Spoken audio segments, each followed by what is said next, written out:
शैक्षणिक वर्ष 2026-27 मध्ये महाराष्ट्र या राज्यामध्ये बीएमएस करायचंय, मग महाराष्ट्र राज्याचे जे कॉलेजेस आहेत त्यांचं कट ऑफ किती राहणार ही सविस्तर माहिती मी गौरव चांदा आजच्या व्हिडिओच्या माध्यमातून तुम्हाला देणार आहे. चॅनलवर नवीन असाल आणि देखील चॅनलला अजून सबस्क्राईब केलं नसेल तर सगळ्यांनी सबस्क्राईब करून द्यायचंय आणि व्हिडिओला लाईक करून द्यायचंय आणि अशाच मोर इन्फॉर्मेटिव्ह व्हिडिओज व अपडेटसाठी व्हॉट्सअप ग्रुपला जॉईन करून घ्यायचंय, ज्याची लिंक डिस्क्रिप्शन बॉक्स मध्ये देण्यात आलेली. विद्यार्थी मित्रांनो, लास्ट इयरचा बीएमएसचा जो ट्रेंड असणार आहे बघा, जसं की ज्या दरवर्षी काय होतात, कॉलेजेस वाढतात, कॉलेजेसमध्ये सीट वाढतात. ओके, तर हे संपूर्ण अनालिसिस करून तुमचं फायनल कट ऑफ या ठिकाणी मी तुम्हाला सांगणार आहे.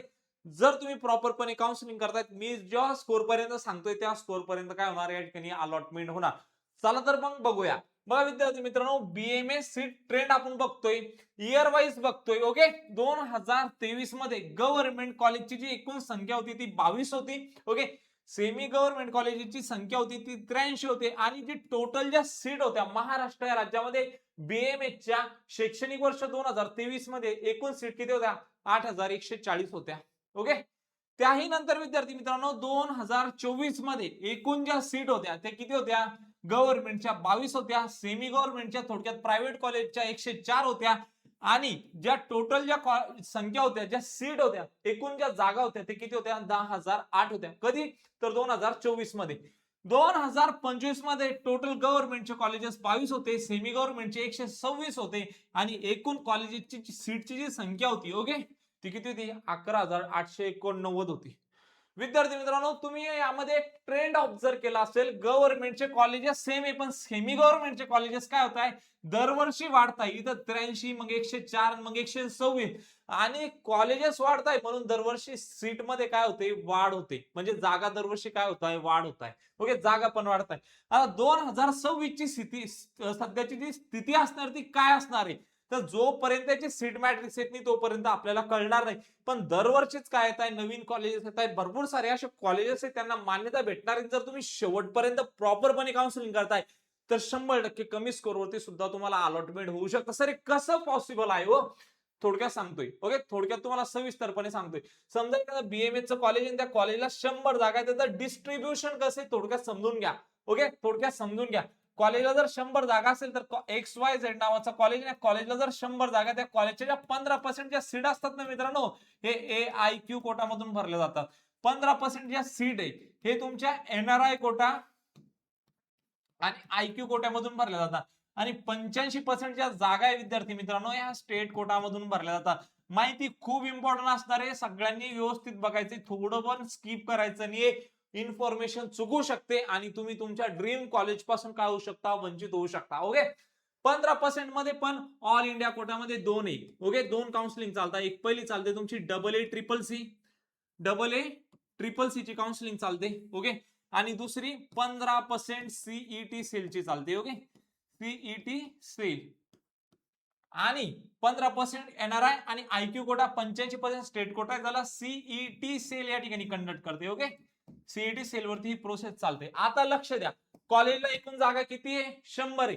मग 100 जर सीट असतील तर त्या सीट ह्या 3 वेगवेगळ्या कोटास मधून म्हणजे या 3 वेगवेगळ्या प्रोसेस थ्रू भरल्या जातात. मग कोणत्या प्रोसेस मधून किती सीट भरल्या जातात हेही तुम्हाला माहित असणे खूप गरजेचे आहे. तर विद्यार्थी मित्रांनो, जे 15% ऑल इंडिया कोटा आहे यामधून तुमचे कॉलेजला जर 100 जागा असतील तर इथून 15 जागा भरणार. ओके, एनआरआय आयक्यू कोटामधून कॉलेजला जर 100 जागा असतील तर इथून 15 सीट भरणार आणि 85% स्टेट कोटातून इथून तुमच्या 70 जागा भरणार. ओके, तर या प्रकारे काय असतं? सीटचं डिस्ट्रीब्युशन असतं. त्याही नंतर विद्यार्थी मित्रांनो, इथून जे IQ quota, institutional quota, NRI quota, management quota असतो. थोडक्यात जर तुमचं एखाद्या कॉलेजला जर तुम्ही एनआरआय कोट्यामधून अप्लाय करताय, कॉलेजला जर 2 लाख रुपये फीस असेल, ओके, पहिले एनआरआयचं सांगतोय, मॅनेजमेंट वाल्यांचं सांगतोय, नंतर हे सांगतोय, तर तुम्हाला याची 5 टाइम्स फीस दरवर्षी पेड करावी लागेल. थोडक्यात 10 लाख रुपये तुम्हाला वर्षाला काय करावं लागणार आहे? पेड करावे लागणार आहे.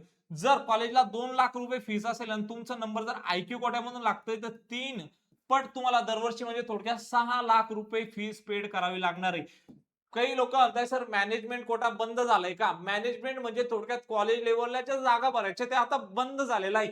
पण देखील एनआरआय आणि आयक्यू हा कोटा दोन्ही सुरू आहे. याच्यातून जर नंबर लागते एनआरआय मधून तर 3 टाइम, सॉरी, एनआरआय मधून 5 टाइम आणि आयक्यू मधून 3 टाइम देखील तुम्हाला काय भरावे लागणार आहे? एक्स्ट्रा फीस भरावी लागणार आहे. ओके, हे झालं मॅनेजमेंट साठी. आता सर बीएमएस चा आपण बोलतोय, मॅनेजमेंटचा स्किप करून द्या. ओके, त्याही नंतर एमपी म्हणा, ओके, एमपी मधून आपल्याकडे जर अदर स्टेट मध्ये जायचं असेल तर 13 लाखापासून कॉलेजेस आहे. ओके, कर्नाटकामध्ये जर जायचं असेल तर 14 लाखापासून आपल्याकडे कॉलेजेस आहे. ओके, जर तामिळनाडूमध्ये करायचं असेल तरी आपल्याकडे दरवर्षी कॉलेजची फीस म्हणा, ओके, मेस सगळं काही त्याच्यात झाले 3 लाख रुपये प्रति वर्ष असे पण कॉलेजेस आहे. ज्यांना अदर स्टेट साठी इन्फॉर्मेशन हवी असेल खाली दिलेल्या नंबरवरती कॉन्टॅक्ट करा आणि संपर्क करा. आमची टीम व्यवस्थित कळेल.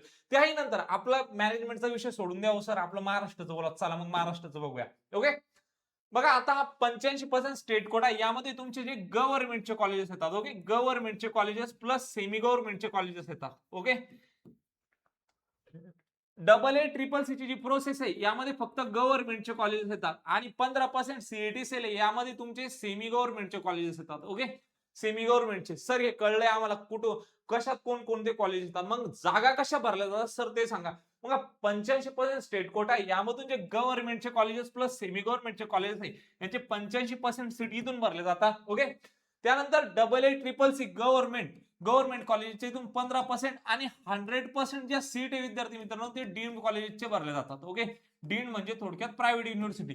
ओके, आणि 15% जे सीईटी सेल आहे यामध्ये सेमी गव्हर्नमेंटचे 15% कॉलेजचे सीट भरले जातात. मग हा सीईटी सेलचा ऑल इंडिया कोटा आहे. बऱ्याचशा विद्यार्थ्यांच्या मनात एकच प्रश्न आहे, सर याच्यातून स्कॉलरशिप मिळते का? तर यस, याच्यातून स्कॉलरशिप मिळते. दुसरा असा प्रश्न आहे, सर आम्ही 15% सीईटी सेल मधून गेलो तर आम्हाला ऑल ओव्हर इंडियामध्ये कोणते पण कॉलेजेस अलॉट होणार का? तर असं नाही, जेवढे महाराष्ट्र राज्यातील कॉलेजेस आहे गव्हर्नमेंटचे 22 आणि सेमी गव्हर्नमेंटचे 126 तेच कॉलेजेस काय होतील तुम्हाला ह्या कोट्यामधून अलॉटमेंट होतील. बघा मागच्या वर्षी 85% स्टेट कोटामधून 60,000 रजिस्ट्रेशन झालेले होते. ओके, आणि 15% सीईटी सेल मधून मागच्या वर्षी 3,500 समथिंग रजिस्ट्रेशन झालेले होते विद्यार्थी मित्रांनो. ओके, त्याही नंतर विद्यार्थी मित्रांनो एसएमएल चं जर आपण या ठिकाणी बघितलं एसएमएल, ओके, एसएमएल तर या ठिकाणी स्टेट कोटामधून जो मुलगा ऑल ओव्हर इंडियामध्ये 10 नंबरला होता तो इकडे महाराष्ट्रात 1 नंबरला होता. आणि एसएमएल जर आपण इकडे ऑल इंडिया कोट्यातून बघितली तर जो मुलगा 98,000 होता तो इकडून महाराष्ट्रात 1 नंबरला होता. म्हणजे यामध्ये काय पडतोय, खूप सारा डिफरन्स पडतोय. जर तुम्हाला जाणून घ्यायचं असेल तुमच्या स्कोरवरती तुम्ही कोणती काउन्सिलिंग करायला पाहिजे तर याचा एक वेबिनारचा व्हिडिओ आमच्या नेक्स्ट स्टेप अकॅडमीच्या ऍप्लिकेशन मध्ये दिलाय. सगळ्यांनी ऍप्लिकेशन डाउनलोड करायचं आणि त्याच्यातून तो व्हिडिओ बघायचा आणि त्यामधून कंपॅरिझन करायचंय. सांगण्याचं तात्पर्य एवढं, जर कॉलेजला 100 जागा असेल तर अशा 3 काउन्सिलिंग मार्फत त्या भरल्या जातात. तुम्ही कोणती काउन्सिलिंग करायला पाहिजे याची लिंक सविस्तरपणे दिलेली. फायनल कट ऑफ काय येईल सर ते सांगा. ओके, बघा या ठिकाणी तुम्ही आता आपण जर बघायला गेलो, ओके, गव्हर्नमेंट बीएमएस जर आपण या ठिकाणी बघायला गेलो तर लास्ट इयरचा आपण कट ऑफ बघूया. बघा 21-22 मध्ये जे कट ऑफ होत होते ते खूप व्हॅरी करत होते. ओके, म्हणजे त्यामध्ये खूप सारा बदल व्हायचा. पण 23-24 आणि 25 या वर्षे जे शैक्षणिक वर्ष होते यापासून जे कट ऑफ आहे दरवर्षी स्कोर बदलतोय पण रँक मध्ये काय होत नाही, बदल होत नाही. थोडक्यात सांगण्याचं तात्पर्य एवढा, जर या ठिकाणी आपण एससी कॅटेगरीचा जर विचार केला, ओके, एससी कॅटेगरीचा तर 23 मध्ये जी अलॉटमेंट झालेली होती 389 या स्कोर वरती झालेली होती आणि विद्यार्थ्याचा स्कोर होता 2,47,000. सॉरी, ऑल इंडिया रँक किती होती, 2,47,884 होते. हे जर 2024 मध्ये बघितलं तर स्कोर होता बघा 451 आणि ऑल इंडिया रँक किती होती मित्रांनो, 2,81,100 सॉरी 2,81,016 होती.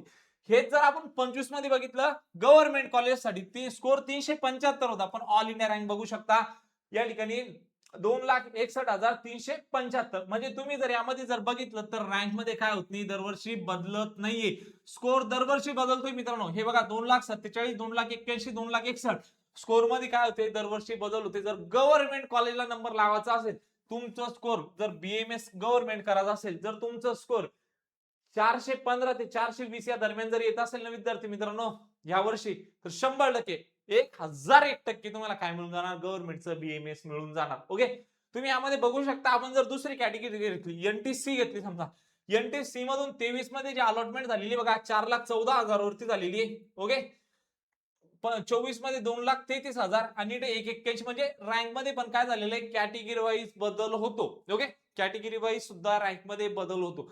पण हे खरं कधी कळतं, तर ज्यावेळेस महाराष्ट्रामध्ये आपण रजिस्ट्रेशन करतो, रजिस्ट्रेशन केल्यानंतर आपलं एसएमएल येते महाराष्ट्र राज्यामध्ये आपण कुठं.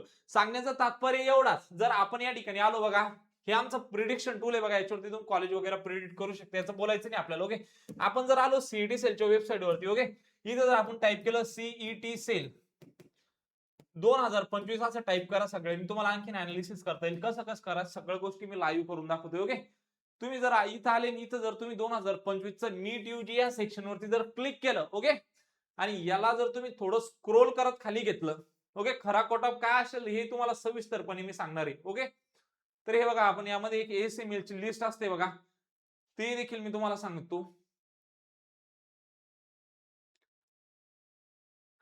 हे बघा लास्ट इयरची प्रोव्हिजनल मेरिट लिस्ट होती बघा, ज्या विद्यार्थ्यांनी रजिस्ट्रेशन केलेलं होतं बीएमएस साठी त्यांची. ओके, तर एकूण जे मागच्या वर्षी महाराष्ट्रामध्ये रजिस्ट्रेशन झालेले होते ते टोटल किती रजिस्ट्रेशन झाले होते, तर 61,043 काय झालेले होते महाराष्ट्रामध्ये एकूण टोटल रजिस्ट्रेशन एवढे झालेले होते. कशासाठी? ग्रुप बी साठी. ओके, त्याही नंतर विद्यार्थी मित्रांनो आपण जर या लिस्ट मध्ये थोडस वरतीला घेऊन गेलो, ओके, आता बघा यामध्ये जर आपण बघायला गेलो विद्यार्थी मित्रांनो, बघा डीटी विजय, ओके, डीटी विजय या कॅटेगरीमध्ये जर पाहिलं हा विद्यार्थी किती नंबरला, 31 नंबरला आहे. ओके, आणि इथं जर त्याचा ऑल इंडिया रँक जर पाहिला आपण तर हा किती 26,468 आहे, आणि हा आपल्या महाराष्ट्रामध्ये कुठे 2016 मध्ये, म्हणजे थोडक्यात 2016 मध्ये येतो. म्हणजे थोडक्यात तुमचा ऑल इंडिया रँक जर 4 लाख, कोणाच 2 लाख, कोणाच 3 लाख, कोणाच 5 लाख, कोणाच 6 लाख जरी आला असेल, आपल्याला ऍडमिशन हे महाराष्ट्रामध्ये घ्यायचा, जो रँक आलाय संपूर्ण भारत देशामधून आलाय. ओके, तर विद्यार्थी मित्रांनो खरा रँक कधी समजणार, ज्यावेळेस तुम्ही रजिस्ट्रेशन करणार, रजिस्ट्रेशन केल्यानंतर अशी एक मेरिट लिस्ट येईल, त्या मेरिट लिस्टच्या बेसिसवरून आपण अनालिसिस करून या ठिकाणी सांगू शकतो तुमचा नंबर कशाला लागू शकतो. पॅनिक होऊ नका. महाराष्ट्रामध्ये 1,07,304च मुलं क्वालिफाय झालेले आणि आपल्याला ऍडमिशन महाराष्ट्रामध्ये घ्यायचंय. मग महाराष्ट्रामधला खरा कट ऑफ आपल्याला माहित नाहीये, तर त्यासाठी अगोदर रजिस्ट्रेशन करावं लागेल. ओके, त्याही नंतर जर तुम्ही याच्यात बघितलं, ओके, हे बघा थोडं सांगीन ओपनचं दाखवतो तुम्हाला. हे बघा ही लिस्ट आहे. आता यामध्ये सिरियल नंबर किती आहे, महाराष्ट्रामध्ये हा मुलगा 1 नंबरला आहे, ऑल ओव्हर इंडिया मधून हा 10 नंबरला आहे. ओके, हा मेल कॅन्डिडेट आहे आणि याची जी कॅटेगरी ती ओपन आहे. आता हेच जर या ठिकाणी ओबीसी मध्ये जर पाहिलं आपण, ओके, ओबीसी मध्ये जर पाहिलं तर हा जो मुलगा आहे ऑल ओव्हर इंडिया मधून 26 नंबरला आहे, महाराष्ट्रातून 2 नंबरला आहे आणि ओबीसी या कॅटेगरीतून 1 नंबरला आहे. ओके, जोपर्यंत ही लिस्ट येत नाही तुमची तोपर्यंत आपल्याला कळणार नाही. मग सर ही लिस्ट कधी येते, जर तुम्ही रजिस्ट्रेशन करताय पोर्टलवर तर ही लिस्ट येते, आणि यासाठी तुम्हाला तुमची काउन्सिलिंग जर तुम्ही परफेक्टली करताय, विश्वास करा मित्रांनो, स्कोर जरी कमी असेल तर अलॉटमेंट होऊ शकते. काउन्सिलिंग फक्त प्रॉपरपणे करा. ओके, कोणाच्याही बळी पडू नका. चांगलं काउन्सिलर बघा, असं बी म्हणत नाही आमच्याचकडे जॉईन करा. जो तुमचं फॉर्म भरल्यापासून तर कॉलेजमध्ये प्रवेश मिळण्यापर्यंत संपूर्ण जबाबदारी घेत असेल. ओके, जिथं कुठं जॉईन करणार असाल त्या लोकांना एक वेळ सविस्तर विचारा, तुम्ही आमचं फॉर्म फिलिंग, चॉईस फिलिंग सगळं करून देणार का? जे काही राऊंडचे नियम असतील ते सगळे नियम आम्हाला सांगणार का? हे मेरिटचं अनालिसिस कसं असतं, कोणत्या कॉलेजला किती जागा असते, हे सगळं तुम्ही आम्हाला सांगणार का? जर ते यस बोलत असेल तर लगेच जॉईन करून घ्या. कारण खूप तुम्ही काय प्रोसेस मध्ये नवीन आहे आणि खूप सारे लोक तुमचा फायदा घेतात मित्रांनो, खूप सारे पैसे घेतात. ऑनलाईन मध्ये पण भरपूर लोक आहे, ओके, जे तुमच्याकडून काय म्हणतील आम्ही सगळी प्रोसेस करून देऊ, तुमच्याकडून पैसे घेतील. एक वेळेस त्यांना विचारा, सगळी प्रोसेस म्हणजे त्यांचं फक्त ते गायडन्स करतात, त्या गायडन्सचे देखील एवढे पैसे घेतात. जर तुमचं फॉर्म भरण्यापासून तर कॉलेजमध्ये प्रवेश मिळण्यापर्यंत ते लोक जर सगळं करून देत असतील तर त्यांच्याकडे जॉईन करा. एक वेळ जिथं कुठे जॉईन करणार असाल त्यांना विचारा, तुम्ही आमचं फॉर्म भरून देणार का, रजिस्ट्रेशन फॉर्म, चॉईस फिलिंग करून देणार का? ओके, चॉईस फिलिंग करून देणार का, रजिस्ट्रेशन करून देणार का, सीट मॅट्रिक्सचा अनालिसिस करून देणार का आम्हाला आमच्या रँक वरती? ओके, आमचं मेरिट आम्हाला समजून सांगणार का? जर हो बोलत असेल तर जॉईन करा, किंवा आमच्याकडे जर जॉईन करतात हे सगळ्या सुविधा आम्ही तुम्हाला देत असतो. त्यानंतर गुगल वरती जर गेले nextstepacademy.in असं सर्च केलं तर आमचं स्वतःचा पोर्टल आहे. या पोर्टलचा ऍक्सेस मिळतो. तुम्ही यामध्ये काय करू शकता, कॉलेज प्रिडिक्ट करू शकता, तुमचा ऑल इंडिया रँक, तुमचा स्कोर, ओके, आणि तुमची कॅटेगरी यामध्ये तुम्हाला एंटर करायची. ओके, तुम्ही तुमची कॅटेगरी वाईज यामध्ये काय बघू शकता सगळं, आणि यामध्ये तुम्ही प्रिडिक्ट माय कॉलेज वरती जर क्लिक केलं तर कोणतं कॉलेज लागेल ही तुम्ही चेक करू शकता. गुगल वरती आपला पोर्टल अवेलेबल आहे, nextstepacademy.in असं सर्च करा, तुम्ही त्यामध्ये बघू शकता. त्याही नंतर विद्यार्थी मित्रांनो आता सर्वात महत्वाचं, का आपला जो कट ऑफ अजून तो फायनल आलेला नाही, फायनल कट ऑफ कधी येणार, एसीएमएल आल्यानंतर.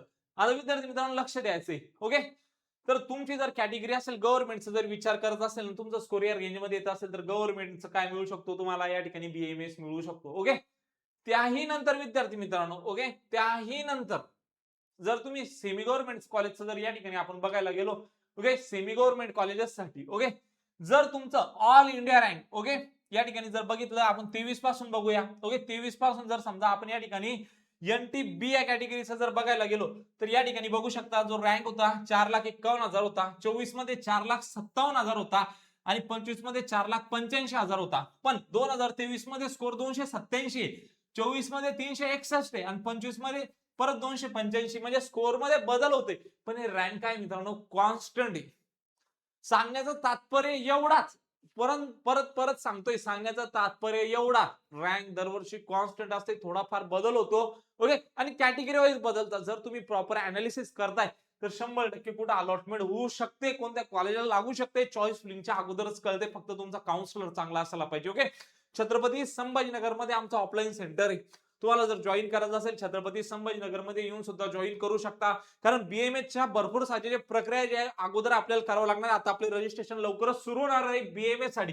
विद्यार्थी मित्रांनो बघा, जर कॅटेगरी एसटी असेल, स्कोर जर 265 ते 270 या दरम्यान असेल तर 100% बीएमएस मिळून जाईल. ओके, एससी कॅटेगरी असेल 325 ते 330 पर्यंत जर तुमचा स्कोर असेल, राऊंडचे नियम भरपूर सारे बदल झालेले.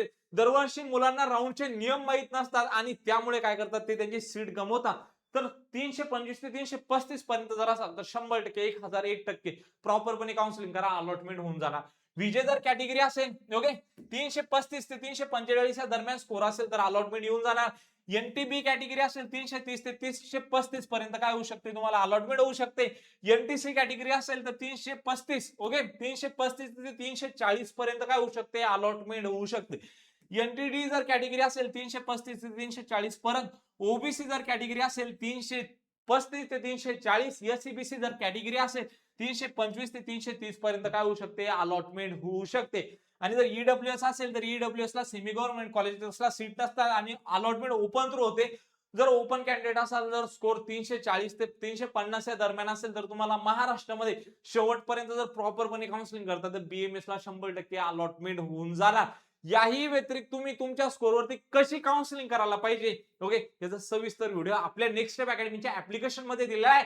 ऍप्लिकेशनची लिंक डिस्क्रिप्शन बॉक्स मध्ये देण्यात आलेली आहे.